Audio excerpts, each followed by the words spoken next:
Hello दोस्तों। तो अभी हम पढ़ने वाले हैं एनसीईआरटी साइंस कक्षा 8 के चौथे अध्याय को। चौथे अध्याय में हमने पहले पाठ को पढ़ लिया था, अब हम पढ़ेंगे दूसरे पाठ को। तो चलिए शुरू करते हैं। हमने पहले पाठ में जल के साथ अभिक्रिया यह हम लोगों ने पढ़ लिया था। धातु और अधातु किस प्रकार जल से अभिक्रिया करते हैं ये हमने पढ़ लिया था, जिसमें हमने पाया था कि सोडियम जो है वो बहुत अभिक्रियाशील धातु होता है और इसे हम मिट्टी के तेल में डुबो कर रखते हैं, और जब यह जल या फिर ऑक्सीजन के संपर्क में आता है तो यह बहुत अधिक अभिक्रिया करता है और जलने लगता है। इसके बाद हम पढ़ने वाले हैं, हाँ, इसमें हम एक और चीज़ पढ़े थे कि जल में डुबो कर रखने वाले अधातु का नाम क्या है। तो जल में डुबो कर रखने वाले अधातु का नाम था फास्फोरस। इसे हमेशा हम जल में डुबो कर ही रखते हैं। यदि यह वायु के संपर्क में आता है तो यह जलने लगता है, इसीलिए हम इसे पानी में डुबो देते हैं। चलिए तो शुरू करते हैं अब हम लोग अम्लों से अभिक्रिया। आइए देखें धातु और अधातु अम्लों के साथ किस प्रकार व्यवहार करते हैं। क्रियाकलाप 4.6। सावधानी है, प्रखनली के मुंह को अपने चेहरे से दूर रखिए। प्रखनली पकड़ने के लिए प्रखनली होल्डर का प्रयोग करिए। सारणी 4.5 में सूचीबद्ध धातुओं और अधातुओं के नमूने पृथक प्रखनलियों में लीजिए और उन्हें A B C D E और एफ से चिन्हित कर दीजिए। ड्रॉपर की सहायता से प्रत्येक प्रखनली में एक एक करके 5 ml तनु हाइड्रोक्लोरिक अम्ल डालिए। अभिक्रिया का सावधानीपूर्वक परीक्षण करिए। यदि ठंडे विलयन में कोई अभिक्रिया नहीं होती तो प्रखनली को हल्का गर्म करिए। प्रत्येक प्रखनली के मुंह के पास एक जलती हुई माचिस की तीली लाइए। यही क्रियाकलाप तनु हाइड्रोक्लोरिक अम्ल के साथ परतनु सल्फ्यूरिक अम्ल लेकर दोहराइए। अपने प्रेक्षण को सारणी 4.5 में लिखिए। तो ये जो हमें क्रियाकलाप करेंगे उस क्रियाकलाप को यहाँ पर हमें सारणी में लिखना है। क्या धातु और अधातु अम्लों से भिन्न प्रकार से अभिक्रिया करते हैं। प्रखनलियों के मुंह के पास जलती हुई माचिस की तीली लाने पर कुछ में पॉप ध्वनि क्यों उत्पन्न हुई थी। आपने पाया होगा कि अधातु सामान्यतः अम्लों से अभिक्रिया नहीं करते। अधातु जो है वो अम्लों से अभिक्रिया सामान्यतः नहीं करते, परंतु धातु अम्लों से अभिक्रिया करते हैं और हाइड्रोजन गैस उत्पन्न करते हैं। तो जब धातु अम्ल से अभिक्रिया करता है तो उससे हाइड्रोजन गैस उत्पन्न होता है जो पॉप ध्वनि के साथ जलती है, और जब यह जलती है तो आवाज़ निकलती है क्या, पॉप। आपने देखा कि कॉपर तनु हाइड्रोक्लोरिक अम्ल से गर्म करने पर भी अभिक्रिया नहीं करता, परंतु यह सल्फ्यूरिक अम्ल से अभिक्रिया कर लेता है। फिर है डी, क्षारों से अभिक्रियाएं। क्षारों से अभिक्रियाएं क्रियाकलाप 4.7 शिक्षक द्वारा प्रदर्शित की जाए। सोडियम हाइड्रोक्साइड विलयन बनाते समय सावधानी बरतिए कि सोडियम हाइड्रोक्साइड की टिकियाओं को प्लास्टिक स्पैचुला से पकड़ें। एक प्रखनली में सोडियम हाइड्रोक्साइड का ताज़ा विलयन उसकी 3 से 4 टिकियाँ 5 ml जल में घोलकर बनाइए। इसमें एक एल्युमिनियम की पन्नी का टुकड़ा डालिए। एक जलती हुई माचिस की तीली प्रखनली के मुंह के निकट लाइए। ध्यान से प्रेक्षण लीजिए।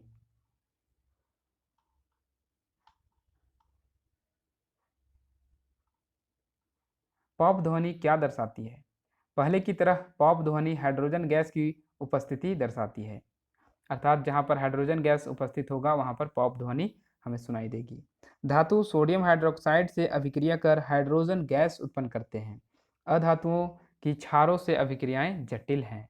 तो यहाँ पर हम सीखे हैं कि धातु जो है वो सोडियम हाइड्रोक्साइड से अभिक्रिया कर हाइड्रोजन गैस उत्पन्न करते हैं।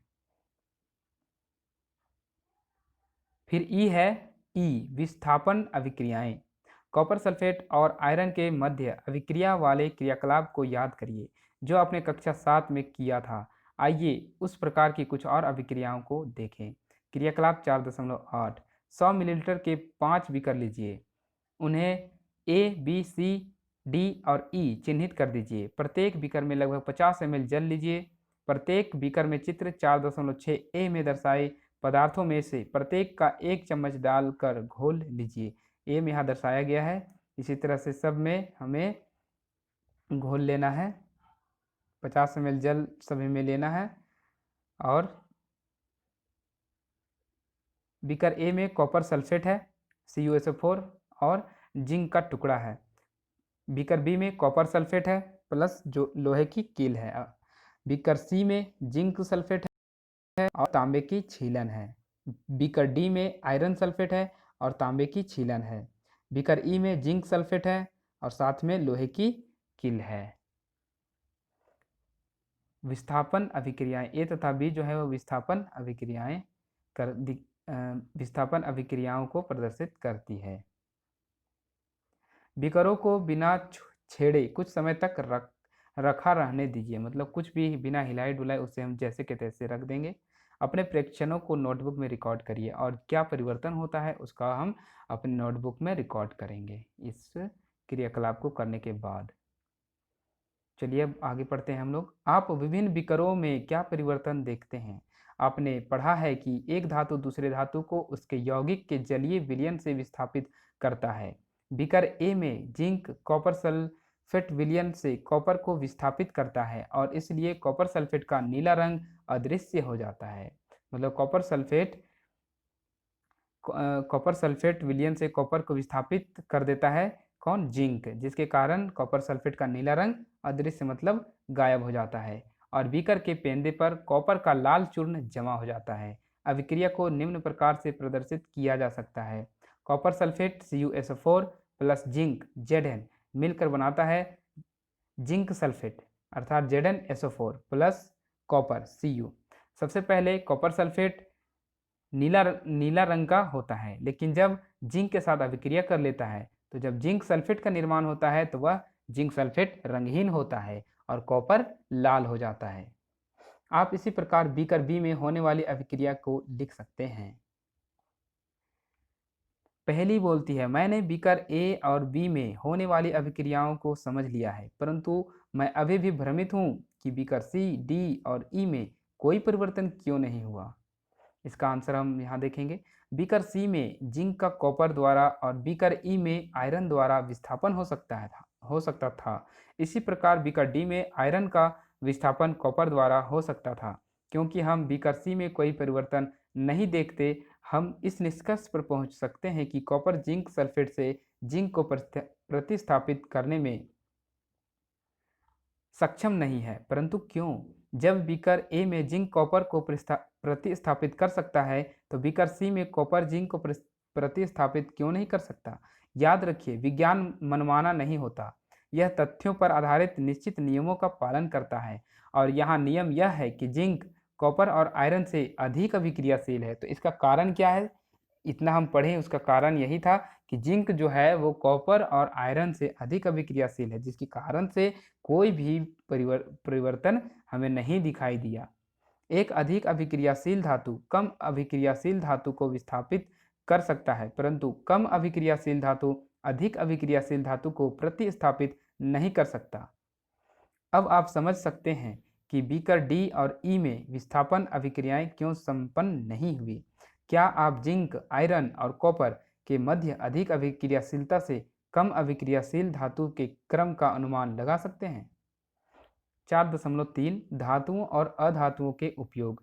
अब हम धातुओं और अधातुओं के क्या क्या उपयोग हैं इसके बारे में अध्ययन करेंगे।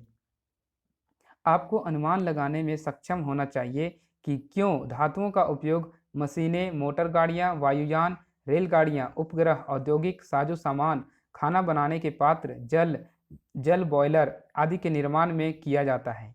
आप कुछ अधातुओं के उपयोगों से भी परिचित होंगे। तो हम मोटर गाड़ी, वायुयान, रेलगाड़ी, उपग्रह ये सभी जो हैं उन सब में धातुओं का उपयोग होता है।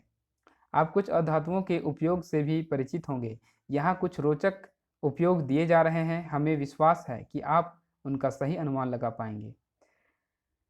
अधातु जो हमारे जीवन के लिए आवश्यक है और जिसे सभी सजीव श्वसन के समय अंदर लेते हैं। अधातु जिनका उपयोग उर्वरकों में पौधों की वृद्धि हेतु किया जाता है। अधातु जिसका उपयोग जल शुद्धिकरण प्रक्रम में किया जाता है। अधातु जिसका बैंगनी रंग का विलयन एंटीबायोटिक के रूप में घावों पर लगाया जाता है। पटाखों में प्रयुक्त होने वाले अधातु। तो इन सब को पढ़ करके अनुमान हमें लगाना है कि ये सब क्या हो सकते हैं। आप अपने अनुभव से धातुओं और अधातुओं के कुछ और उपयोग जोड़ सकते हैं। पहली कहती है, मैंने सुना है कि पौधों में मैग्नीशियम पाया जाता है, यह उनमें किस रूप में पाया जाता है? और बूझो कहता है, डॉक्टर ने मेरे शरीर में आयरन की कमी बताई है, मेरे शरीर में आयरन कहाँ है? तो आयरन और मैग्नीशियम, पौधों में मैग्नीशियम जो होता है वो उनके अंदर में होता है, और हमारे शरीर के अंदर में जो ब्लड है, खून है, उसमें आयरन पाया जाता है। बहुत थोड़ा मात्रा में होता है, इसलिए थोड़ा सा भी अगर ये ज़्यादा या कम होता है तो हमें असर दिखाई देने लगता है। अब हम यहाँ पर नोट्स देखते हैं क्या है। आप आपने कक्षा 7 में सीखा है कि रासायनिक अभिक्रियाओं में नए पदार्थ बनते हैं।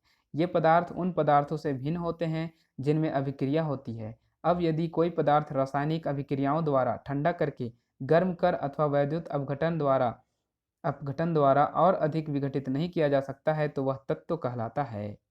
अर्थात यहाँ पर हम तत्व के बारे में सीखे हैं। तत्व क्या है? तो यदि कोई पदार्थ रासायनिक अभिक्रियाओं द्वारा ठंडा करके गर्म कर अथवा वैद्युत अपघटन द्वारा और अधिक विघटित नहीं किया जा सकता तो वह तत्व कहलाता है।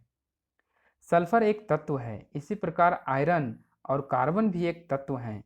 तत्व के एक नमूने में एक ही प्रकार के परमाणु होते हैं, अर्थात तत्व में एक ही प्रकार के परमाणु पाए जाते हैं।